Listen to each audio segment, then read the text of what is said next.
Hello friends, आप सभी को मेरे चैनल पर स्वागत है।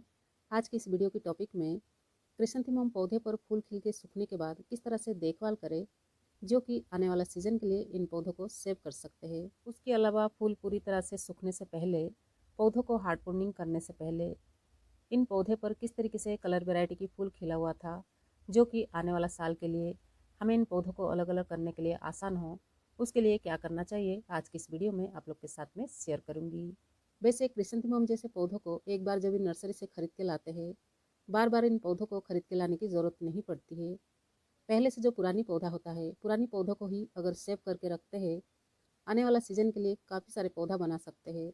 आपने भी इन पौधों को विंटर सीजन में लगाए होंगे। पौधे पर फूल खिलने के बाद इस तरीके से सूख चुका होगा, लेकिन इन पौधों को फेंकना नहीं है। इन्हीं पौधों से ही आने वाला सीजन के लिए काफ़ी सारे पौधा तैयार करना है। उसके लिए इन पौधों को बचा के रखना बहुत ज़रूरी होता है। क्रिसैंथेमम एक परमानेंट पौधा है, लेकिन विंटर सीजन में ही फूल देखने मिलती है। उसके लिए इन पौधों को पूरे साल हमारे पास बचा के रखना होता है। पौधा पूरे साल हेल्दी बनी रहती है।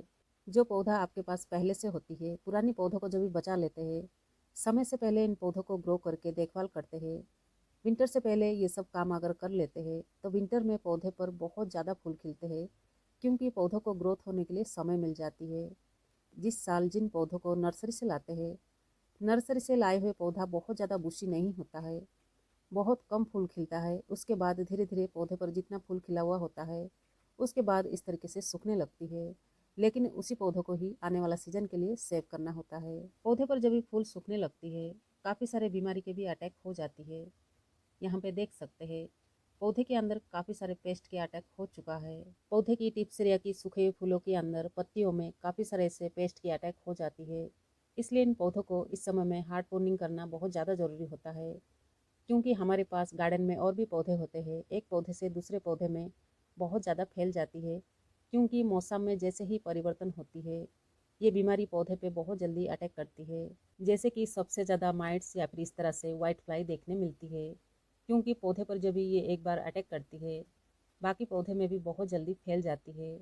इसलिए समय से पहले पौधों को भी सेव करना है, इन बीमारियों से भी पौधों को बचाव करना है। इसलिए इन पौधों को हार्ड प्रूनिंग करना ज़रूरी है। हर साल इन पौधों को मैं जिस तरीके से सेव करती हूँ, बचाव करती हूँ, उस तरीके से इस वीडियो में बताने की कोशिश कर रही हूँ, ताकि आप अपने पौधों को भी सेव कर सके। अगर समय से पहले कर लेते हैं, तो पौधे पर बहुत ज़्यादा बीमारियाँ नहीं होती है। यहाँ पे इन पौधों को देख सकते हैं, पौधे पर कितना ज़्यादा बीमारी के अटैक हो चुका है। इस वीडियो को बना के आप लोग के साथ मुझे शेयर करना था, इसलिए मैं सूखे फूल को नहीं हटाई हूँ। पौधे पर पूरी तरह से फूल सूखने से पहले, पौधों को हार्ड प्रूनिंग करने से पहले और भी आपको कुछ काम करना यहाँ पे बहुत ज़रूरी होगा। तभी तो आने वाला सीजन के लिए इन पौधों को पहचान पाओगे, कौन से गमले में कौन से कलर की फूल खिला हुआ था। क्योंकि हमारे पास काफ़ी सारे वैरायटी होती है, काफ़ी सारे कलर वैरायटी होती है, उसकी वजह से पौधों को पहचानना भी बहुत मुश्किल होता है। जैसे कि आपके पास अगर 2-4 पौधे होंगे तो आप ध्यान में रख सकते हैं, लेकिन बहुत ज़्यादा जब भी पौधा होता है, बहुत सारे जब भी कलर वैरायटी हमारे पास होती है, सूखे फूलों के साथ जब भी ब्रांचेस को कट करके हटा लेते हैं, तो पौधों को पहचानने में मुश्किल होती है। इसलिए यहाँ पर हर गमले में फूलों की नाम लिख लेना बहुत ज़रूरी होता है। इस काम को करना होगा। परमानेंट मार्कर में अगर लिख लेते हैं, तो बहुत जल्दी मिटता नहीं है। इसलिए परमानेंट मार्कर लेना है, हर गमले में फूलों का नाम लिखना है। वैसे तो यहाँ पर पूरा नाम लिखने की ज़रूरत नहीं है। जिस गमले में जो भी कलर वैरायटी की फूल खिला हुआ होता है, सिर्फ आपको एक अक्षर लिख लेना है, ताकि आने वाला सीजन इन पौधों को जब भी रिपोर्टिंग करके अलग करेंगे, तो आपको पता रहेगा कौन से गमले में कौन से कलर की फूल खिला हुआ था, कितना पौधा कितने गमले में ग्रो करना है। इस तरीके से आप भी कर सकते हैं। जैसे कि यहाँ पर जो भी अक्षर मैं लिख रही हूँ, उसी अक्षर से जुड़ा हुआ नाम होती है, इसी तरह से आपको लिख लेना है। अगर यहाँ पे आप चाहे तो नेल पेंट से भी लिख सकते हैं, जो घर पर नेल पेंट होती है। नेल पेंट से लिखने से पानी से मिटता नहीं है। अगर किसी पौधे पर 2 कलर में शेडेड में फूल खिला हुआ हो, तो 2 अक्षर को लिख सकते हैं, ताकि पौधों को बहुत आसान तरीके से पहचान पाओगे। हर गमले में नाम लिखने के बाद पौधों को प्रूनिंग कर सकते हैं। वैसे आप अगर पौधे पे बहुत ज़्यादा बेबी प्लांट्स लेना चाहते हैं, तो पौधों को हार्ड प्रूनिंग कर लेना चाहिए। पौधों को चाहे तो सॉफ्ट प्रूनिंग कर सकते हैं, लेकिन मैं यहाँ पर पौधों को हार्ड प्रूनिंग करती हूँ, ताकि मिट्टी के अंदर बहुत ज़्यादा बेबी प्लांट्स ग्रोथ हो, आने वाला सीजन के लिए काफ़ी सारा पौधा तैयार हो सके। इसलिए आप भी चाहे इस तरीके से हार्ड प्रूनिंग कर सकते हैं। जैसे कि मिट्टी से 4 से 6 इंची ब्रांचेस को छोड़ के जब इस तरीके से कट करके ब्रांचेस को निकाल लेते हैं, इसे हार्ड प्रूनिंग कहा जाता है। जैसे कि पौधे की टिप से रेया को कट करके निकालते हैं, उसे सॉफ्ट प्रूनिंग कहा जाता है।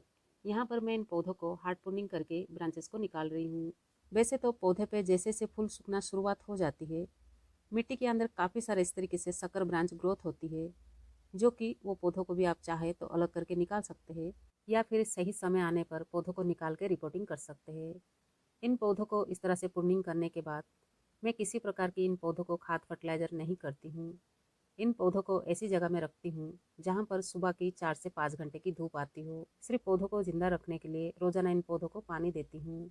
परमानेंट पौधा होने की वजह से पूरे साल हमारे पास बनी रहती है, इसलिए इन पौधों को यहाँ पे जिंदा रखना बहुत ज़रूरी है। तभी तो आने वाला सीज़न के लिए काफ़ी सारे पौधा बना पाएंगे। नर्सरी से जब भी पौधों को खरीद के लाते हैं तब तक विंटर सीजन आ चुका होता है। अगर पुरानी पौधों को इस तरीके से बचाव करके रखते हैं, समय से पहले पौधों को ग्रो कर पाएंगे, तभी तो पौधा बहुत ज़्यादा बुशी होगी। पौधे पर 100 से भी ज़्यादा फूल खिलते हैं। वैसे किसी फ्रेंड ने कमेंट भी किए थे कि हमें अच्छा से समझाते हुए वीडियो शेयर कीजिए। हो सकता है आगे आपको उस तरीके से वीडियो ज़रूर देखने मिलेगी। इन पौधों को रिपोर्टिंग करने से लेके पौधे पर फूल आने तक आप लोग के साथ में शेयर करूँगी। इसी तरह से इन पौधों को देखभाल जरूर कीजिए। इन पौधों को बार बार नर्सरी से खरीद के लाने की ज़रूरत नहीं पड़ती है। अगर नर्सरी से खरीद के भी लाते हैं तो भी पौधे पर 100 से भी ज़्यादा फूल नहीं खिलते हैं। पहले से जो पुरानी पौधा होता है, पुरानी पौधों को ही सेव करना होता है।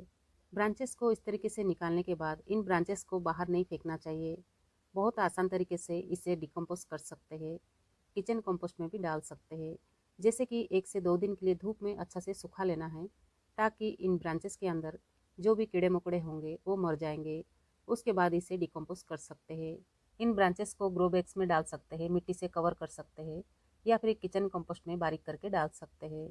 जैसे कि पहला लेयर मिट्टी बिछाना है, उसके बाद इन ब्रांचेस को बिछा लेना है, उसके ऊपर फिर से आपको मिट्टी से कवर कर लेना है। इस तरीके से कुछ मंथ के लिए अगर रखते हैं तो बहुत जल्दी ये डिकम्पोज हो जाएगी। मिट्टी भी काफ़ी उपजाऊ बनेगी। आपके पास बहुत आसान तरीके से कंपोस्ट भी तैयार हो जाएगी। इसी तरह से आप भी कर सकते हैं। पौधों को इस तरह से हार्ड पोनिंग करने के बाद सिर्फ इन पौधों को सेमी सेड एरिया में कर लेना है। उसके बाद इन पौधों को पानी देते रहना है। जब तक मिट्टी के अंदर मदर प्लांट्स होंगे तब तक इसके अंदर काफ़ी सारे बेबी प्लांट्स ग्रोथ होगी, जो कि गमला पूरी तरह से भर जाएगी। सही समय आने पर पौधों को निकाल के आपको रिपोर्टिंग करना है। वैसे हो सकता है आगे मैं उन वीडियो को आप लोग के साथ में शेयर करूं, लेकिन फ़िलहाल इन पौधों को अभी बचाव करना बहुत ज़रूरी है। अभी भी इस गमले के अंदर जितना भी न्यूट्रिएंट्स बचा है पौधों को ग्रोथ होने के लिए काफ़ी होता है, इसलिए मैं इन पौधों को खाद फर्टिलाइज़र नहीं करती हूँ। सही समय आने पर पौधों को निकाल के जब भी मैं रिपोर्टिंग करती हूँ, तभी मैं इन पौधों को अच्छा से देखभाल करना शुरुआत कर देती हूँ। तब तक इन पौधों को इसी तरह से ही सेमी सेड एरिया में रखना है। कुछ मंथ के लिए पौधों को इस तरीके से बचाव करना होता है। आगे पौधों को रिपोर्टिंग करके पौधा बना पाएंगे। बार बार नर्सरी से खरीद के लाने की ज़रूरत भी नहीं पड़ती है। मैं इन पौधों को इसी तरीके से बचाव करती हूँ, समय से पहले ग्रो कर पाती हूँ, इसलिए पौधा काफ़ी बुशी होती है, पौधे पर ढेर सारे फूल खिलते हैं। आप अपने पौधों को भी इस तरीके से कर पाएंगे। तो चलिए फ्रेंड, आज की इस वीडियो को यहीं ख़त्म करते हैं। वीडियो पसंद आई हो वीडियो को लाइक करना ना भूलिए। चैनल पर पहली बार होंगे, चैनल को सब्सक्राइब जरूर कीजिए।